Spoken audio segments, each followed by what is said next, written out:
La riunione prevedeva appunto questa iniziativa, che è un'iniziativa semestrale organizzata dal Parlamento, di cui il Paese ha la presidenza di turno dell'Unione Europea, e raccoglie le commissioni che si occupano appunto degli affari europei, commissioni parlamentari, delle 41 Camere rappresentative dei 28 Paesi membri dell'Unione Europea. Quindi è di fatto la voce dei Parlamenti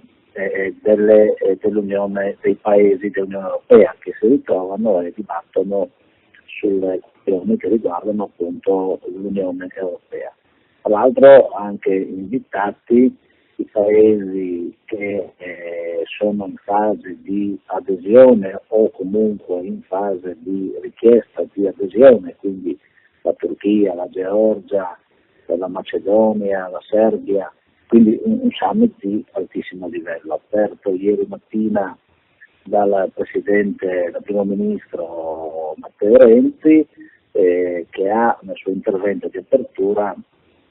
evidenziato come il semestre italiano abbia posto all'attenzione, pur in una fase in cui sono rinnovati gli organi principali dell'Unione Europea, il Parlamento, la Commissione, al nuovo Presidente della Commissione, e quindi insomma c'è stata una fase di profondo rinnovamento, ma in questa fase di rinnovamento di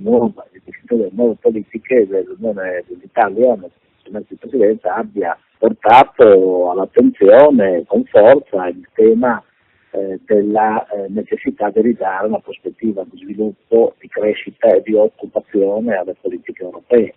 Il rigore dei bilanci, il rigore della finanza per affrontare la crisi che vede coinvolti numerosi paesi dell'Unione Europea è sicuramente importante, ma questo non può portare alla paralisi e alla crisi industriale e soprattutto alla disoccupazione di molti lavoratori, soprattutto i più giovani,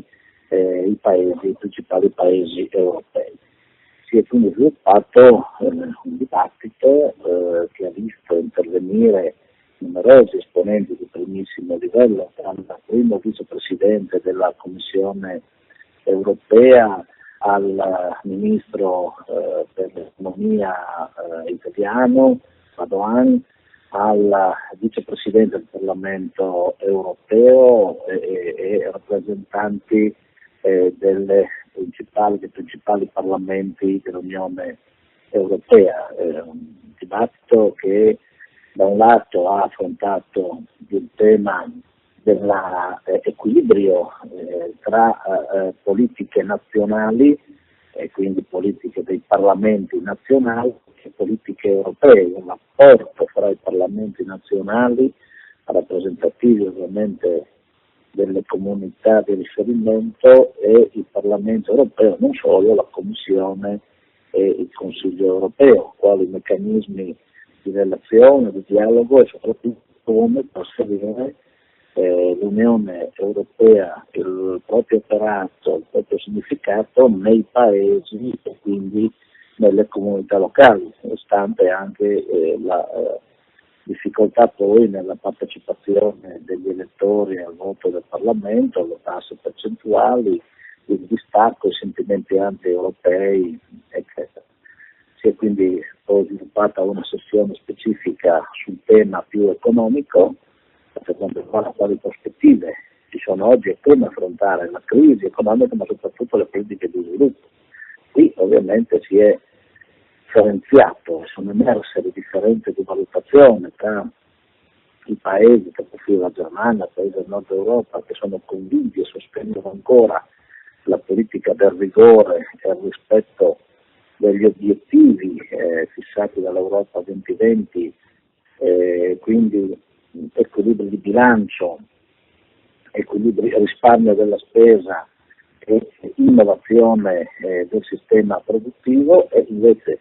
le visioni dei paesi del sud dell'Europa, grande impresa, che richiamano l'Europa di nuovo a momenti di solidarietà, momenti di condivisione, a rivedere le politiche nella logica di una risposta alla disoccupazione e alla difficoltà crescente che alcuni paesi, quindi la Grecia soprattutto, incontrano nel rispettare le rigidissime imposizioni delle politiche europee sul bilancio. E in questo è un dibattito che ha interessato ovviamente l'intera platea, perché questo è uno dei temi fondamentali. Oggi è proseguito l'incontro affrontando un altro tema fondamentale per l'Europa, che è il rapporto con l'area sud del Mediterraneo, quindi il tema dei conflitti interni dell'Unione Europea, da un lato appunto le problematiche legate alla sponda sud del Mediterraneo, l'immigrazione, il confronto con i paesi che sono paesi che vivono difficoltà politiche, economiche, dove presente la guerra, l'integralismo islamico e tutti questi argomenti, e dall'altro lato anche il rapporto di vicinato e il nuovo confronto che si apre sia con le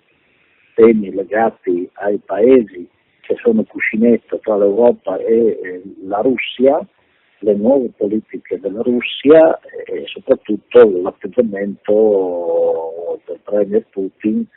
nei confronti appunto di una nuova logica di affermazione di un'area di influenza russa anche sui paesi che facevano parte dell'ex Unione Sovietica, e quindi si sono ascoltate le valutazioni dei paesi baltici, della Polonia, rispetto a una preoccupazione di ripresa di iniziativa della Russia, la necessità di stabilire rapporti con l'Ucraina, con la Moldavia, cioè con questi paesi che hanno chiesto un collegamento e un'adesione europea, dall'altro lato una necessità di affrontare nei temi più ampi di disponibilità, non solo con il respingimento, ma con condivisione anche dal punto di vista degli obiettivi di cooperazione economica, sociale con i paesi dell'Africa del Nord, con i paesi dai quali provengono gli immigrati, con la crisi della Libia, con quelli che sono gli aspetti appunto che stanno al contorno. Non dimenticando il tema degli ex Balcani, dell'area balcanica, della Jugoslavia, che dovrebbero procedere rapidamente ad una integrazione europea. E in questo caso verificare le affermazioni del nuovo Presidente della Commissione, il quale invece da parte sua ha affermato che per i prossimi 5 anni non c'è nessuna ipotesi di allargamento dell'Unione. Questi sono i temi molto dibattuti, anche questi, proprio per svilupparne e portare un contributo politico. Le regioni italiane che rappresentavano erano state invitate in qualità di osservatori, proprio perché protagonisti è stato richiamato di fatto nel senso di ripeto soprattutto oggi sia dal vicepresidente del Parlamento europeo che dai rappresentanti della Germania la necessità che in queste politiche vengano responsabilizzate il sistema delle regioni e dei territori che possono essere protagonisti importanti proprio nelle relazioni di vicinato, nelle attività di cooperazione e di collaborazione territoriale e nei processi quindi di integrazione e di raccordo oltre che di gestione di questi argomenti che sono temi che hanno a che fare proprio con l'azione di prossimità. Ecco, in questo senso quindi un dato importante, la nostra presenza significava anche, sul invito dei presidenti delle commissioni Senato e Camera di Affari Europei, significava anche appunto questo profilo di chiamata a collaborare e a relazionare assieme su questi argomenti.